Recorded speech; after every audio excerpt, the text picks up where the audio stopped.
Well, things go bump in the night, and you always wonder, gee, what could that have been? And people start to act kind of funny, and you start to think, well, gosh, what could account for that?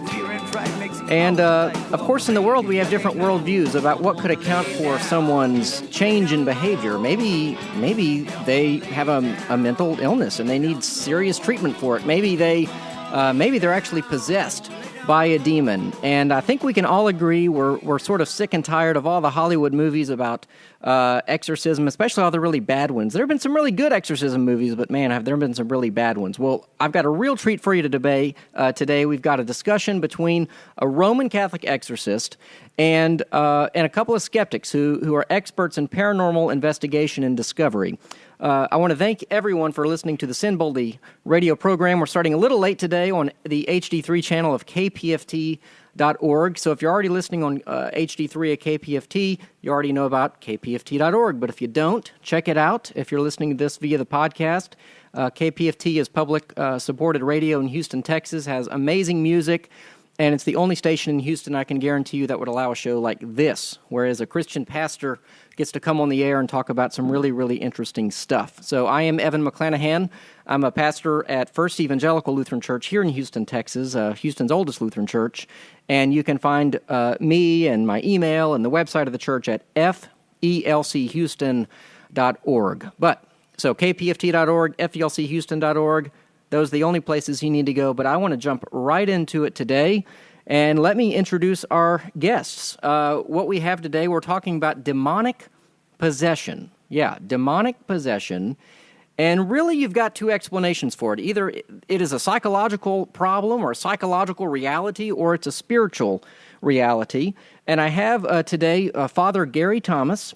He is a pastor of Sacred Heart Church in Saratoga, California. He's been there since 2006. He was ordained for the Diocese of San Jose on December 3rd, 1983, and he served in a variety of ministerial capacities, but he has been a Roman Catholic exorcist for about 10 years, and perhaps his claim to fame, if you will, which us clergy folk wouldn't want to speak about things like that, but he was a bit of the inspiration for the 2011 Anthony Hopkins film, The Rite. Also with me are Brian and Baxter, a tag team of paranormal investigators, Brian Bonner and Matthew Baxter. Their investigations have included claims of ghosts, poltergeists, psychics, UFOs, conspiracy theories, and urban legends. They specialize in exposing frauds and have become associated with scientific skepticism. They're based in Denver, Colorado, and they are the founders of the Rocky Mountain Paranormal Research Society and hosts of the weekly podcast, Warning. And I got to know, I got to meet Matthew, of course, today over the phone, because his wife, Dr. Karen Stolz now, is also another prominent skeptic and co-host of the Monster Talk podcast. So, can everyone hear me okay? I'm going to turn your volumes up a little bit. Can everyone hear okay? I can hear good.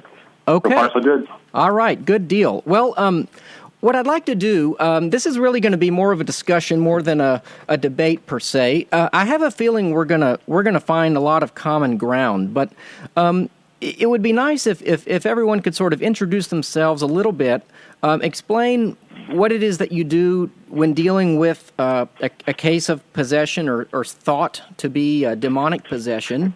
And just explain why you would feel that demonic possession, from your point of view, would be either more of a psychological reality rather than a spiritual reality. So, Father Thomas, would you maybe explain a little bit how you got into the field of exorcism and why you would believe that this is a true spiritual reality, not just a psychological problem?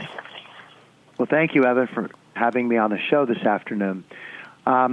I got into found myself involved in the ministry of exorcism, and I'd have to say in a very providential way. Our late Pope, John Paul II, issued a mandate in 2004 mandating every bishop in the world to select a priest and train them to be an exorcist. Now, that is not to say that there were not exorcists around the world trained before, but over the last 50 years, from the end of the Second Vatican Council, really until 2004, there had been largely a large hiatus involved in the absence of this ministry per se. And largely this is much like the Sacrament of Reconciliation, or what we would commonly call confession, which is a public ministry that most of the time is celebrated privately. So in 2005, my bishop, responding to the mandate from the late St. John Paul II and receiving a number of requests for investigations into alleged demonic experiences, decided to appoint an exorcist. And the person he was going to appoint, or at least the first approach, was my closest priest friend, who was getting ready to start the spirituality school in our diocese. And at the same time, I was getting ready to go off on a sabbatical to Rome, and he and I happened to be in the same prayer group together. He was discerning this and had been asked, and came back a month later after in the support group, which it's a priest prayer group, but it is a support group. We all encouraged him. The four of us had encouraged him to do it because of his background in spirituality from Catholic University, etc. He came back a month later and said that he had decided not to accept the bishop's invitation, and in a very spontaneous, serendipitous, and I think somewhat naive way. But although I have no regrets, I just simply spoke up and said, I could do that ministry. I believe in the personification of evil. I think I could take that on. And so I was getting ready to go to Rome. The bishop therefore appointed me and said there was a course I could take in Rome on this topic, which I did at the Regina Apostolorum Seminary, which in a sense was where I met Matt Ballio and the future author of the book, The Rite, as well as the future author of the book, Argo. And it was because of him and the writing of that book that eventually it became a major motion picture, as you said, starring Anthony Hopkins. Yeah. And so I've been in the ministry for 10 years. I never doubted the existence of personified evil.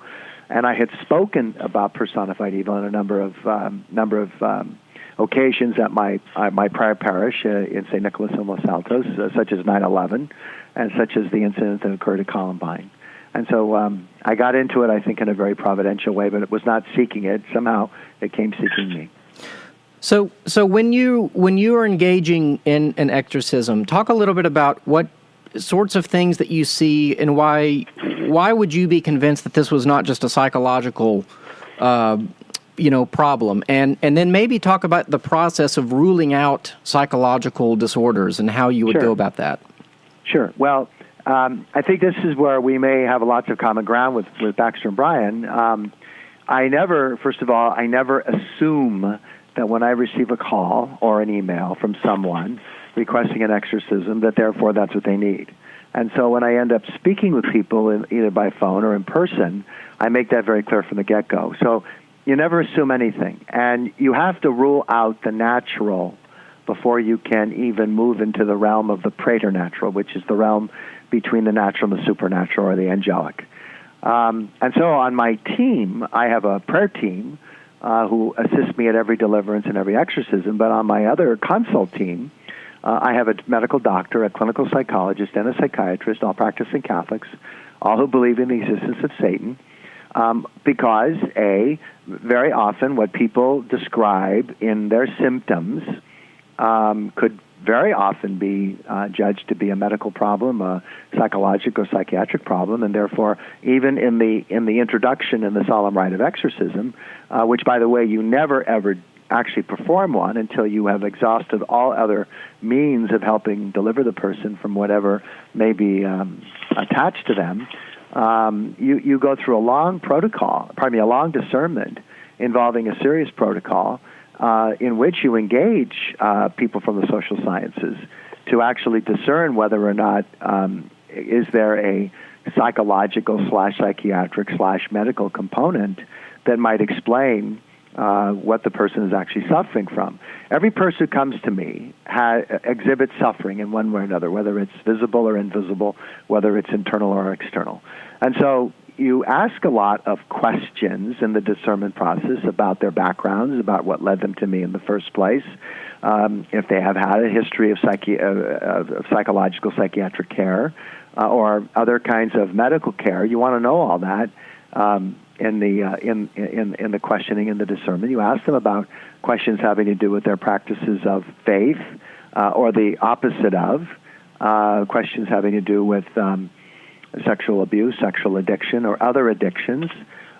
Questions that have to do with their lifestyle. Questions that have to do with any possibility of somehow a demon entering in. All the while, as I was taught in the course, the exorcist must be the ultimate skeptic. And so you listen for doorways, and then you look for the signs. And the signs, there's 6 classical signs that would point to the possibility of something satanically attached. A possession refers, in our world, to where a demon has completely basically dominates and controls the body of a person. Okay. Not their soul, but their mind. Not their soul, but their body. So the 6 signs would be foaming at the mouth. Another sign would be an aversion to the sacred. Another sign would be exhibiting inordinate physical strength that the person doesn't normally possess. Another sign would be speaking a language that they have no competency in. Another sign would be knowledge of hidden things. And the last sign would be exhibiting physical movement of limbs and face that would look rather epileptic, but usually done in accordance also with prayer while you're actually in the presence of the person. So those would be the 6 signs, and we look for those signs, and very, very often those signs don't appear, but other signs appear, and that's where oftentimes you certainly want to move very, very cautiously. The church is, at least the Roman tradition, is very, very cautious with regards to how we care for a person who is claiming to have a demonic issue. And in the same breath, you move very, very cautiously as it applies to the application of prayers, which may or may not lead to the solemn rite of exorcism. Okay. Well, that's a great introduction. Brian and Matthew, first of all, what is your website so people know where to go to find you right away? But tell us a little bit about how you got into paranormal investigation, and then kind of start to maybe make an introduction for your case for why these phenomena would not be spiritual in nature, but merely psychological, we might say. Okay, well, this is Baxter. Our website is bryanandbaxter.com. That's BRYAN, Baxter, BAXTER.com. Now, I actually got into this whole, I guess you'd say, field because of seeing The Exorcist when I was about 11 years old. And that movie scared me so badly. I was 11. The girl in the movie was 13. So I thought, okay, that gives me 2 years before I get possessed. So, well, I've known many 13-year-olds that I was certain were possessed, so. Well, I immediately started researching the unknown, and I will say, I was baptized Catholic. Brian was even partially raised by a Catholic nun, and for a long time we actually had a Catholic nun in our group. So our respect and I think knowledge of Catholicism and the approach is definitely integral to what we do. But I will say that I did a lot of research during those years, and I realized that what was out there in the libraries and in the media and things like that was all nothing but opinion, because it all conflicted with each other. Nobody really knew what was going on, what the paranormal was, what the supernatural was. Everybody had their opinion. So I thought, well, it's time for me to delve into this firsthand and not take anyone's word for it. Now, that being said, I want to make sure you understand a lot of people kind of conflate skepticism with cynicism.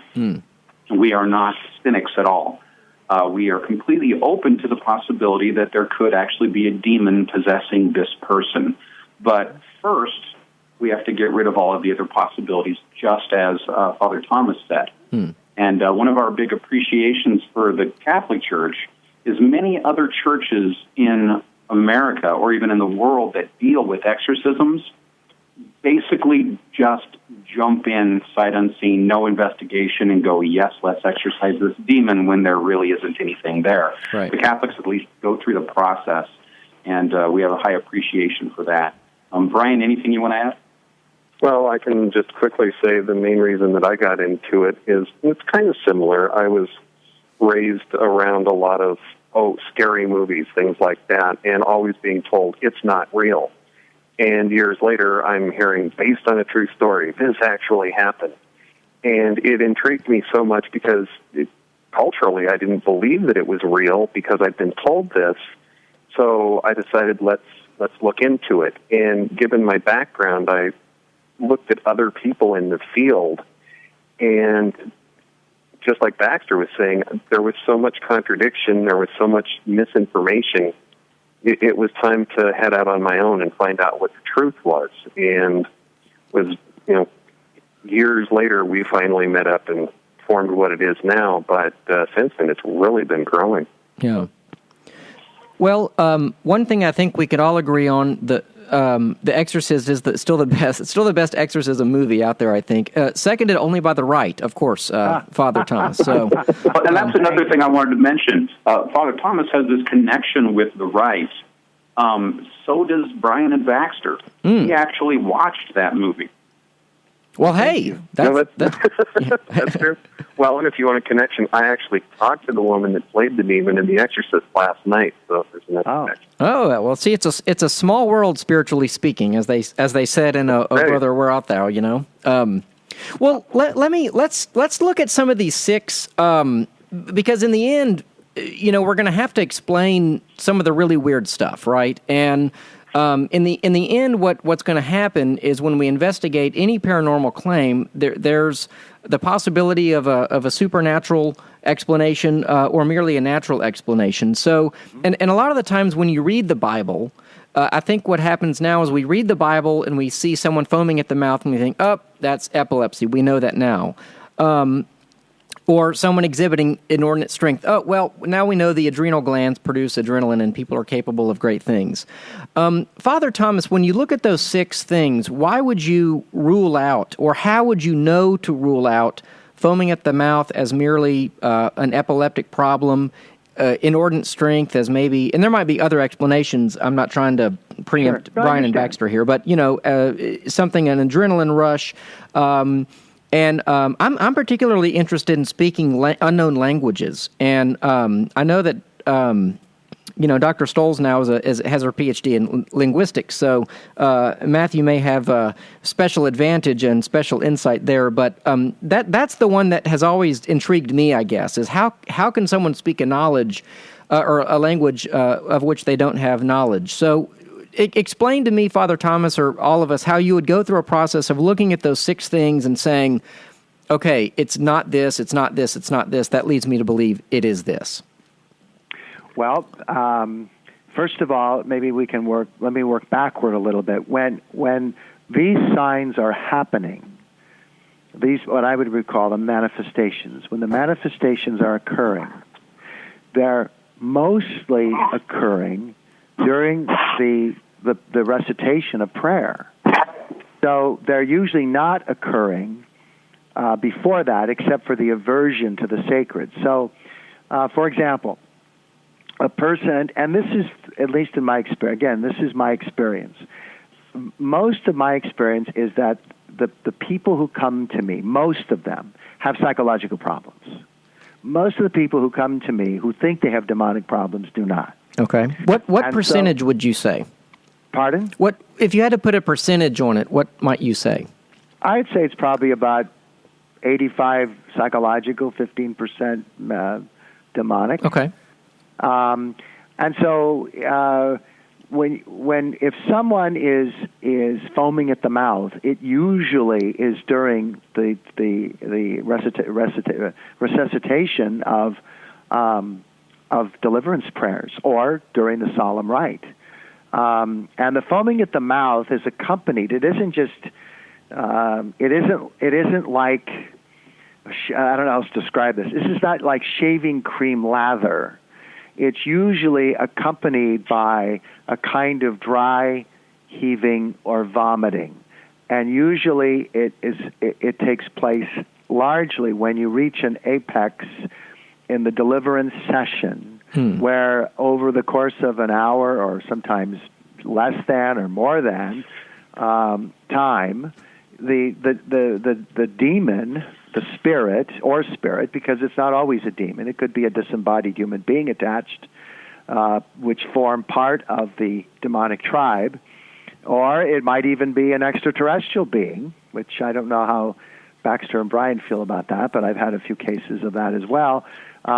It begins to be expelled, and it's all based on the power, or the other word I use, the efficaciousness of prayer. The same would be true for all the other signs. Now, occasionally, when I've walked into our church parlor, our office parlor, the demon will immediately manifest, and they'll fall on the floor, and they'll start hissing, and they'll coil up in a snake-like reptilian kind of fashion. I don't automatically say, oh, it's a demon, but I'm certainly paying attention to what I'm seeing, because obviously that's very abnormal behavior. Again, before you ever perform a solemn exorcism, you have a protocol whereby they're seen by a combination of either the medical doctor and the psychologist, or the medical doctor and the psychiatrist, or depending on what kind of feedback you get, all three. So you never, a solemn exorcism is the very, very, very last thing that an exorcist in the Roman Catholic tradition actually does. And you only want to perform it when all other means of bringing healing and restoration to that person have failed. Now, I'm assuming that there's a demonic attachment based on the signs I've seen. But even so, you never launch into a formal exorcism. I mean, that's the question that very, very often when people call and say, I need an exorcism, I says, I don't do them on demand. Now, deliverance prayers are actually considered what we would call minor exorcisms. They would be the same. They would be on the same level as there's a little prayer of exorcism in the rite of infant baptism. Minor exorcisms are prayers addressed to God, asking the Lord to cast out, and sometimes simply to protect the person from any kind of demonic involvement. The same would be true during the 3rd, 4th, and 5th Sundays in the season of Lent, whereby those who are going to be baptized at the Easter Vigil, there are prayers that are meant to protect the person from demonic intrusion, and also to cast out anything that is of an evil nature in that person. Yeah. And those are considered minor exorcisms as our deliverance prayers. So in the discernment process, you're looking for all those things, and sometimes they will appear, those signs will appear out of nowhere. Sometimes you'll begin to see them within a few minutes. Sometimes if there is a demon, and again, I never assume anything, because as the Course taught, the exorcist is the ultimate skeptic. And that doesn't mean I don't believe what people say, and I've told them that up front, but it does mean that I keep a very open mind, and that it's not like, okay, well, let's bring out the five-alarm fire truck, and when somebody yells the word yells the word demon or spirit or something. So usually the manifestations show themselves, which is basically the demon showing himself during the actual recitation of prayer. Okay.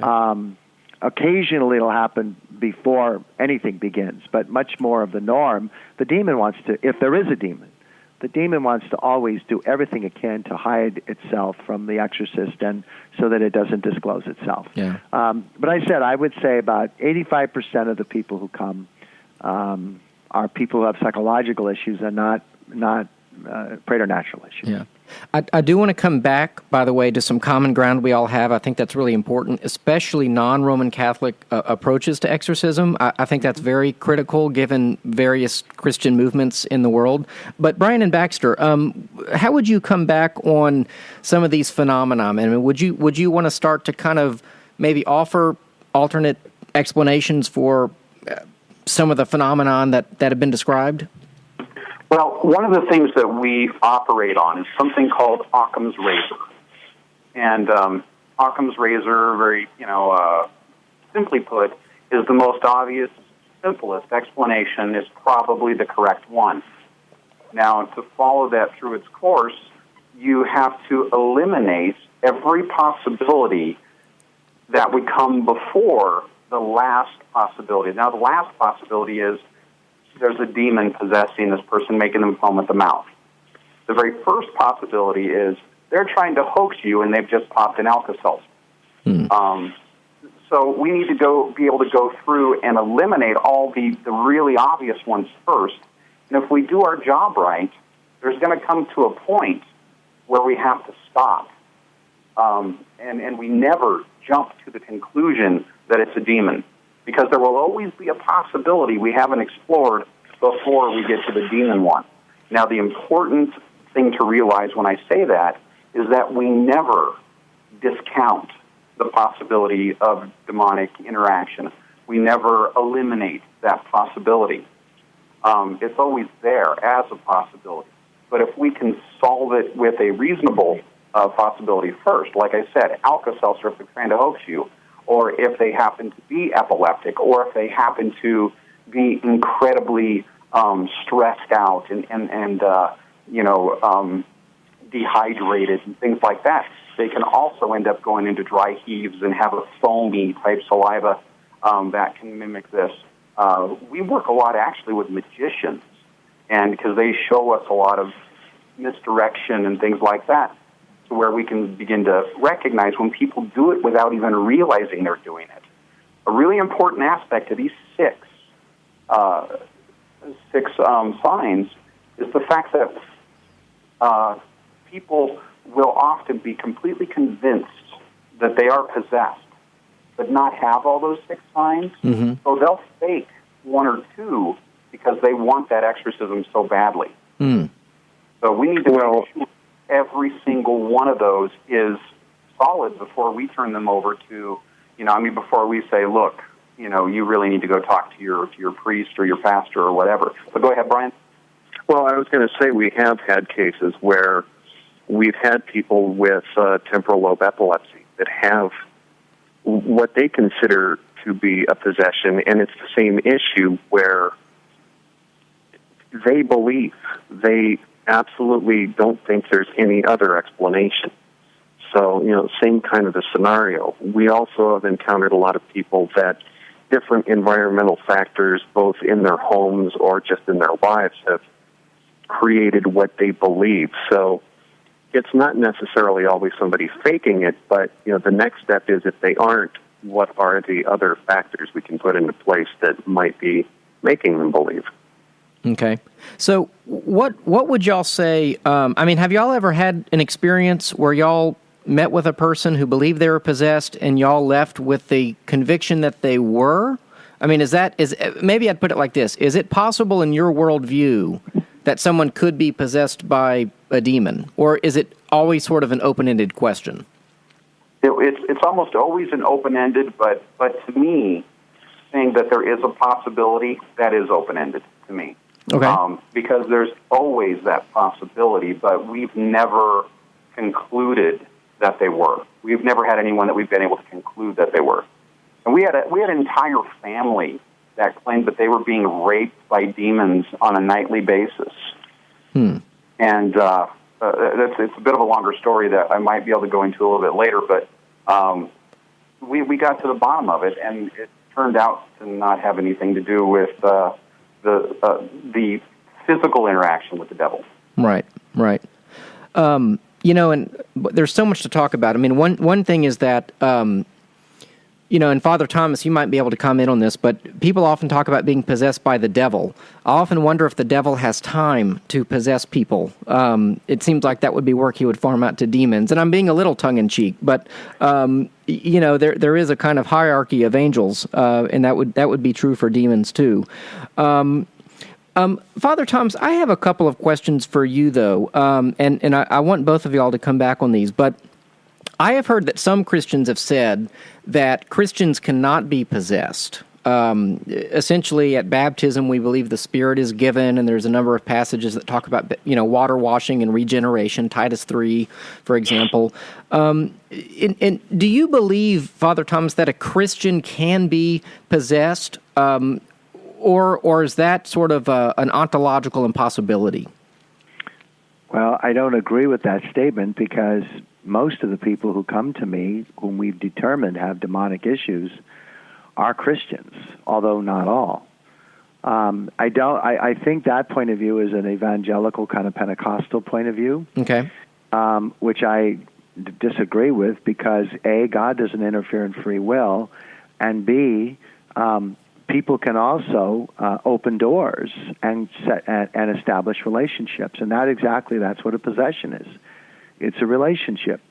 Now, to respond to Baxter and Brian, yep. I think one of the things that we hold in common very clearly is that all three of us are very cautious and discerning about what we're dealing with, and that we never assume anything. So, and I think that's really the appropriate approach. So when people come, and most oftentimes they're Catholic, but not always, I'm listening clearly for doorways, and we do ask about illnesses and diseases. We have a whole protocol sheet that we go down.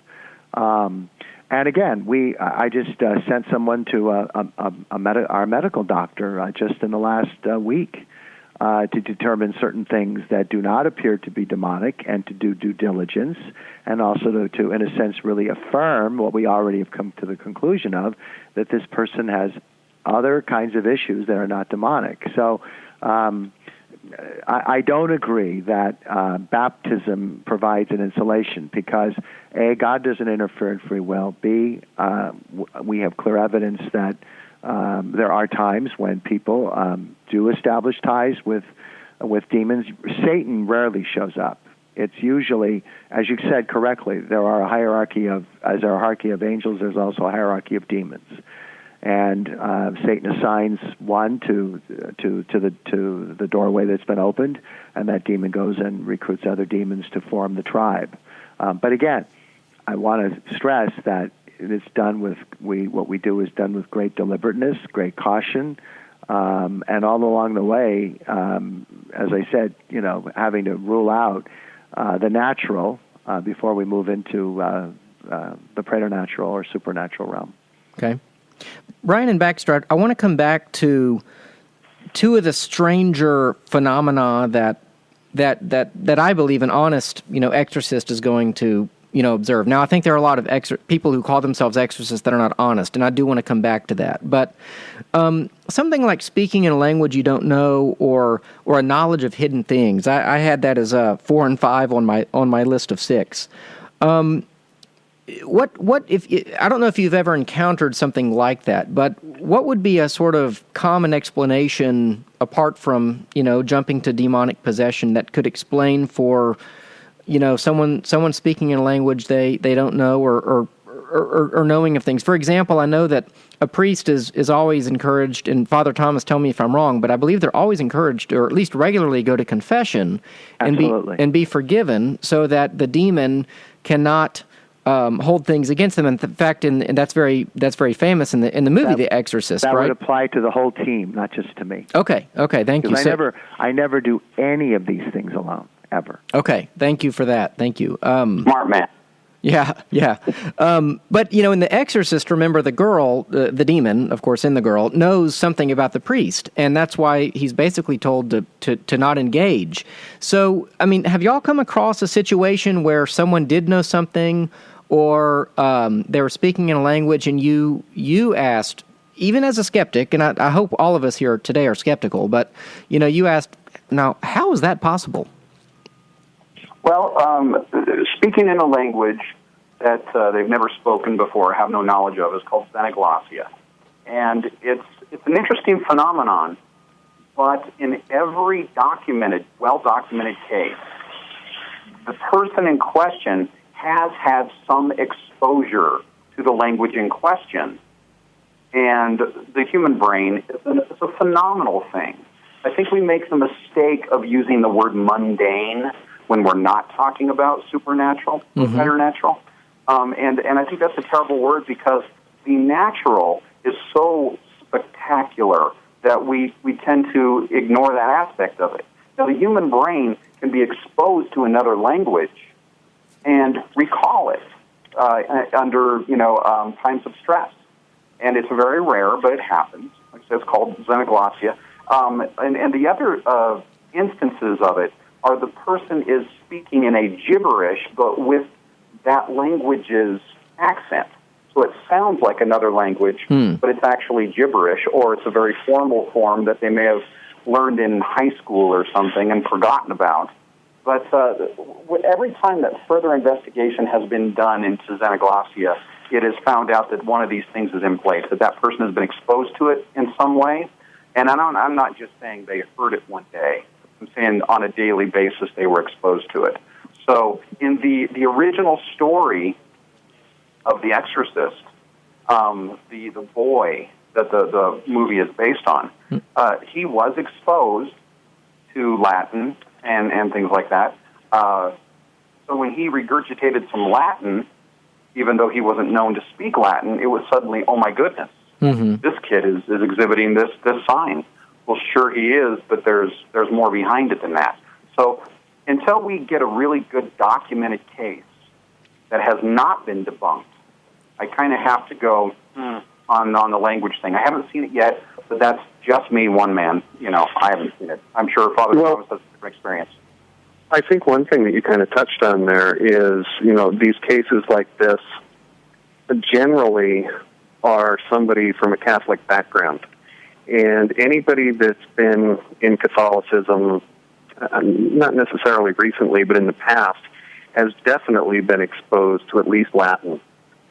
So they've got some sort of a basis to work on. And like Baxter was referring to, most people have taken some sort of a foreign language either in high school or been exposed to it while they were growing up from relatives that were fresh to the country. So there's a lot of things to look into before we jump to any conclusions like that. Father Thomas, have you worked with anyone then that spoke in a language that they didn't know, where you could verify that they had never been exposed to that language? Well, I can tell you this: I've worked with people who have spoken in a language they have no competency in, where people have never been exposed to Russian, and people who have never been exposed to the language that these guys just referred to in terms of Latin. Sometimes people who have been away from the church for a long time, who've had no exposure to the Latin language or to the Russian language, or now, could I say first of all, it's only one of 6 signs. So we look for a combination of things. However, I can't say that if a person has had some exposure, that somehow that couldn't trigger some regurgitation of some words or sentences that they may know. But at least in the cases that where this sign has shown itself, they seem to speak it in a very fluent fashion. And then we'll speak later about not knowing what they've even said, and they've never had any exposure to any of the language itself. I would also like to stress this happens usually during prayer. So it's not like people are just starting off by just speaking it when they're in my presence, but it's usually done during the ritual of prayer. Now, that ritual is not always the solemn rite of exorcism. It may be deliverance prayer. But in our Catholic tradition, it is one of the signs. It's not the only sign. And as well, you're also listening for the doorways. What are the doorways? Are there doorways that people have opened? What do you mean by you heard you say that a number of times, doorways? Yeah, are you talking about when I was 8, I played with a Ouija board kind of thing? Well, as a matter of fact, that is a doorway. Yeah. Now, playing the Ouija board once is usually not going to cause a doorway. But there are people who have become great practitioners of the Ouija board, or tarot cards, or having their palms read, or seances, or seeking the assistance of a medium, or being involved in black magic or white magic, or sometimes other forms of non-Christian meditation, such as Reiki, which is a kind of massage that also has a meditative aspect to it, or yoga, not used for purposes of purposes of exercise, but purposes to gain power. So, and people who are sexual abuse victims have soul wounds, and people who have been physically abused have soul wounds. Demons are always looking for people with broken relationships or no relationships. That does not mean that if a person has been, unfortunately, the victim of abuse, here comes the demon. But what it does mean is that there is a wound, and it's usually coupled with people involved in the black arts, or involved in the occult, or involved in the New Age. And that combination usually will be sort of a whistle or a flag to cause a demon to pay attention. Brian and Baxter, have y'all responded to a call or an inquiry in a house where there was these sorts of doorways? You know, maybe there was a pentagram painted on the wall in the closet, or, you know, there was a circle of salt, or, I don't know, somebody, I don't know. I can't give an example, but I used to watch some of the ghost hunter shows kind of for fun, and then I realized how bad most of them were and how utterly corrupt my mind was becoming by watching them. But that aside, you know, have you gone to a home where there was that sort of activity, and maybe it kind of made you go, huh? You know, maybe this is a doorway, or maybe again they just fooled themselves into thinking that something paranormal is happening when in fact it's a self-fulfilled prophecy or something like that. Well, I will have the disclaimer right up front that we do not endorse any of those TV shows at all. Gotcha. Just so we have that up front. Even the ones we've been on, we do not. Yeah, they are terrible. I agree with Baxter and Brian. Yeah, another point of agreement. And by the way, we need to get you guys a TV show. I think that'd be good. But go ahead. I'm not sure who would watch it because there doesn't seem to be a lot of controversy. Yeah. This is, there's a lot of unknowns, and I'm sharing with you my experience. They're sharing with you their experiences. This is not a science. It's sort of it's an art, and I don't mean that in any kind of showmanship way, but there's a lot of unknowns and mystery to all of this. And I don't want to. I want to make sure I don't want to dominate the piece of conversation. I just wanted to add that little piece. So sure. I just want to make sure that they get to say their piece. Yeah. Go ahead with anything you'd like. But I was curious if you found any doorways along the way. Well, to answer your question, there was that one case, Brian, in Fort Collins, Colorado. Mm-hmm. Why don't you tell them about that? Which portion of it would you like? Well, I believe it was the daughter that was, the family was having all kinds of paranormal activity in their home, and it was finally kind of traced to the teenage daughter. Right, the teenage daughter, in the middle of interviewing them, and this was after lengthy interviews, just all of a sudden broke down and said, "You guys need to leave. It's my fault. I started this. I opened the doorway." And stormed out of the room, which was kind of an interesting statement that I don't think we'd ever heard before. So, Well, what was she doing, Brian? Do you remember? Honestly, I don't remember. No, she basically was following the trends. Witchcraft and stuff like that. Exactly. She had gone online and was really interested in, she wasn't too sure what she was interested in. She had been reading about, quote, witchcraft and Satanism and all these different things. And, she's out in the middle of rural nowhere, so she's just randomly picking something to try online, which for her was not a good idea. Yeah. Do you think that people introduce things into their mind that without that introduction, there would be no thought of there being anything paranormal, but they sort of bring it into their own world rather than actually inviting in a supernatural presence? That's two very different things. If you start studying witchcraft, all of a sudden the door creaks and, oh, it's a ghost, or oh, it's a witch, or oh, it's a demon. That's a very different claim from, in the end, saying a demon is now in this place or a demon is now in this person. Well, the Evan, thing that's a great point.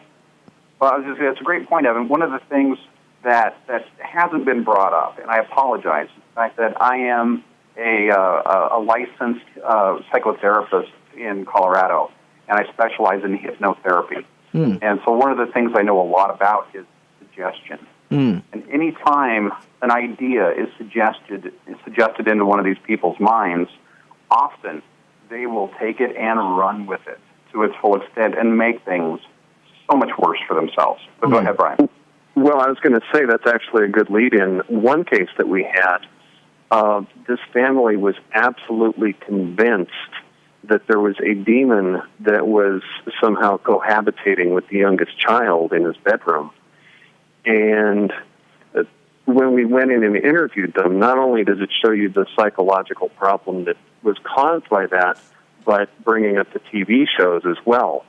The first thing that happened is we sat down with the family, and I said, do you really want to discuss this in front of your young child? And she says, well, he's involved in it, absolutely. So in talking to her, they were huge fans of a TV show where there was a demon supposedly following the lead investigator around. And she says, you know that show? And I said, well, unfortunately, yes. And she says, well, the demon that follows him around, it's the same one that's in my child's room. Oh, gosh. And at that point, you know, maybe a little cynicism, but it's like you really need to lay off of the television. Yeah. And, you know, unfortunately, with the popularity of the paranormal, and you can probably back us up on this one, the jumping to conclusions of something that's most likely normal to become something paranormal has increased a lot. Yeah. Yeah. And when you were discussing things, it just kind of snapped into my mind here of have we ever gone in and found, you know, a pentagram on the floor or a circle of salt or something like your examples. Not necessarily from the client, but if another paranormal research team, and I'm using my air quotes there, has been there, absolutely, they'll bring it with them and make the situation worse. Right. Wow. Well, you guys actually compete with other paranormal research teams, and I want to come to some points of agreement. And by the way, can we go a little bit past the hour here because we started a little late? Is that okay? It's okay with me as long as we don't go past too far past. But maybe till 10 after 4, if that's okay. Okay, we'll go till 10 after. Is that okay with those guys? Yeah. Okay, good deal.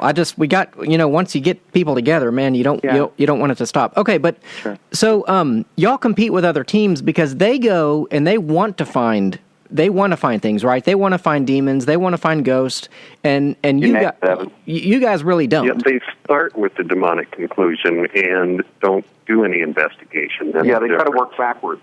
Right. And I want to say, I think we all agree. In fact, you guys are really good for the church. I think James Randi, I know y'all know him. I mean, I think he's great for the church. There's that famous case where he exposed that fraud, who was hearing things in his ear and your pop-up. Yeah. Yep. I mean, I'm happy for all of that. I'm happy for skeptics because I think that Christianity lives on its biblical and its historical merits, and that's another debate for another day. But I don't think we need every supernatural claim to be true for Christianity to be true. And one of the reasons, for example, I oppose the practice of glossolalia, or speaking in tongues or praying in tongues, because like maybe in the case of a presumed possession, it's just gibberish, and it's not a real language, and it doesn't help really the cause of the church. But so I want to say, first of all, skepticism is a very good thing. I think what you guys do, honestly, can help my cause in a way as a pastor, and I think that in general we need to think about what's a last resort, not jumping to conclusions. That's very healthy. And also, I want to talk now a little bit about exorcism in non-Roman Catholic circles. As the charismatic movement spreads, especially in South America, exorcism is getting to be, from my point of view, totally out of hand. I did another podcast where I talked about this news story of exorcising the entire country of Mexico. And Father Thomas, I don't want to cause any offense to to your church, but I thought, wait, this is getting out of hand. I mean, when we talk about possession, of course, I mean, we believe that there are demonic forces in Mexico. I also believe they're present in New Zealand and America, because I just think, that's the reality of the fallen world. So can we exorcise an entire country? I mean, Well, let me respond to that. Yeah. The Cardinal Archbishop of Guadalajara was responsible for the exorcism of the country. I'm not sure I would have, if I were him, I would have made that a public thing. You can, in our tradition, we exorcise homes. We can exorcise objects. We obviously exorcise people.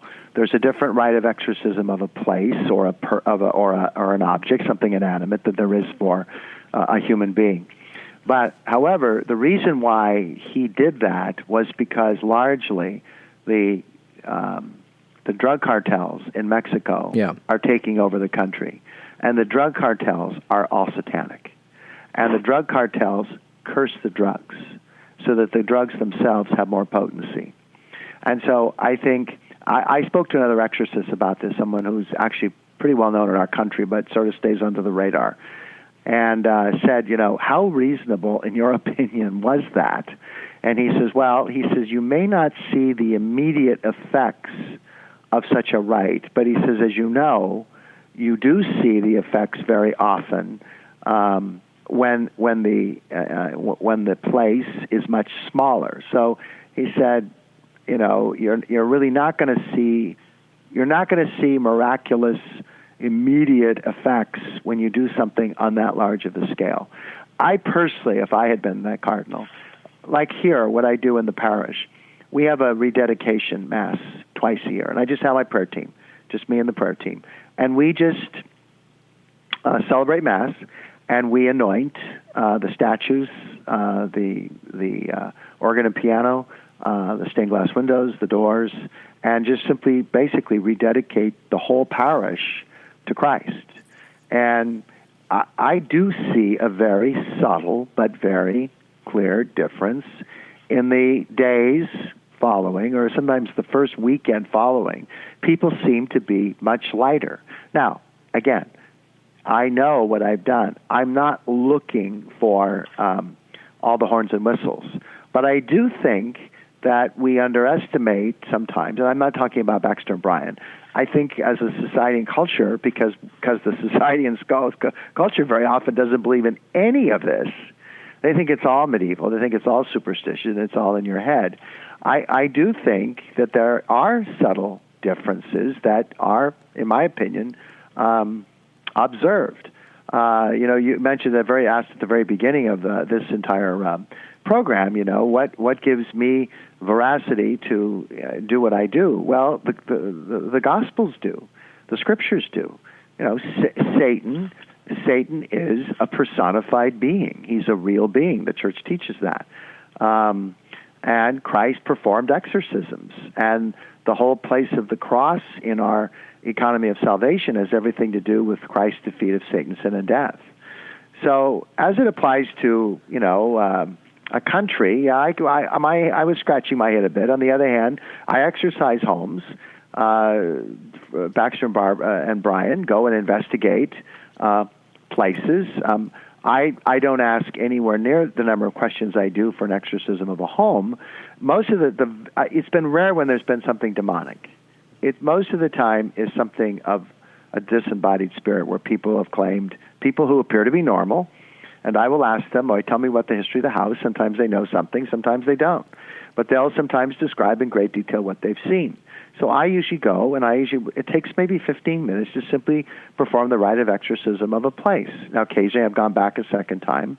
In one case, several cases, I've gone and celebrated masses in the homes where it was very clear to me that there was a disembodied, basically a ghost or the soul of a dead person attached to that home in terms of what they had observed, what they had been able to describe.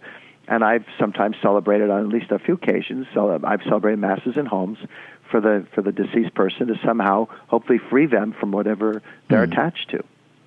and those have been successful. Yeah.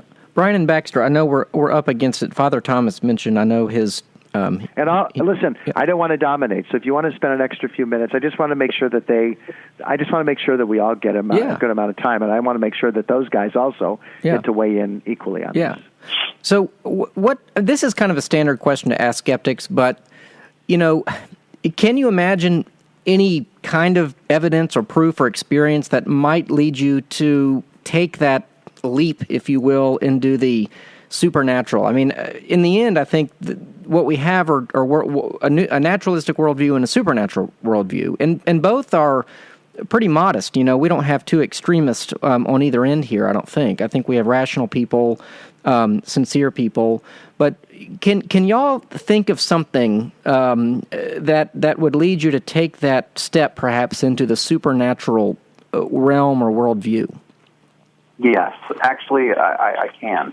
Now, the Catholics here with the exorcism of approval, having these 6 signs, is a great start. You need to have you can't walk into a house and have some books fall off the shelf and go, oh, that's supernatural. You need to have the books fall off the shelf, and the electricity does this and that, and the windows open and close, and someone appears in front of me and answers my questions, and I come back tomorrow and I'm able to test all of that, maybe change some things myself, and it still happens again, no matter what I do to keep it from being a normal thing. If I can have a repeatable, phenomenon, a collection of phenomena that I can walk in and have it, consistently happen, whether I try to stop it or not, that's going to be something that's going to lead me down that path a little bit more. What about you, Brian? Oh, no, I completely agree with you there. And it's the testability, the repeatability. Unfortunately, the scientific world of show me the evidence. And that's a great way to do it. And, we, I think, are approaching it in the right way, that we look for that and aren't convinced by other things. Yep. Well, I think we would all agree that skepticism is a very good thing. It's a healthy way to live. I guess in the end, for Father Thomas, and I guess myself, in the end, I would hold out the possibility of positively affirming a particular thing. Now, I myself have never experienced that kind of demonic activity, nor do I ever expect to. But I think in the end that would be where we would have to probably part ways. Is that that burden of evidence, if you hold a supernatural worldview, might be, from our point of view, I don't know how to say it, but realistically grasped. That on our Pastor Thomas's worldview, I think Father Thomas's worldview, you can look at the same evidence and he can take that step, but maybe someone else couldn't. So, but I tell you what, we're out of time. Brian and Baxter, please give your website out one more time. Okay, it is bryanandbaxter.com, and it's BRYAN and Baxter.com. And my wife's book, Dr. Karen Stolzno, her book is God Bless America. And I definitely wanted to say that if you did want to have a conversation on glossolalia, she is the woman to talk to. Oh, I would love to, because I'm a talk about skeptic. I am a skeptic of many charismatic claims in the church. Believe me. So. Yeah, you would really have a great conversation with her about that, and I highly recommend it. And I highly recommend the book, God Bless America. It talks about a lot of the things we talked about here today, and it's very valuable. Good deal. And everybody, stay on the line, okay? When we go off the air. But Father Thomas, any last words before we have to go here? No. Well, yes, of course. I just wanted to thank yourself for inviting me on with Brian and Baxter, and I'm glad we had this conversation. I think there's a lot of things we do share in common. I do think it is. I think one of the things that really puts people off is the hysteria or the jumping to conclusions, which I heard those guys say a couple times. And I'm of the same school, and I think you have to really discern these things out very carefully and thoughtfully. And I completely agree. Sometimes there are rational reasons and answers that appear to be something abnormal or preternatural when they're not. And there are times when they are. Most of the time, they're not. But there are those occasions when they are. And I think whether they are or they aren't, and I think in my role as exorcist, which I consider a healing ministry, therefore, if it isn't something preternatural, but it is something psychological, we still have, I think, the responsibility to provide people and direction with the care that they need so that they can be restored. Absolutely, absolutely. Well, in the end, we all want what's best for people. We don't want them to suffer from any delusions, because in the end, I think we are all committed to the truth. Well, you guys stay on the line, but I'm going to wrap it up here. I want to thank my three guests, Brian and Baxter, and Father Gary Thomas. Thanks again for listening to the Sin Boldly radio program. Learn more by going to kpft.org. Our church's website is felchouston.org. And folks, until next time, may you have the peace that passes all understanding. See ya.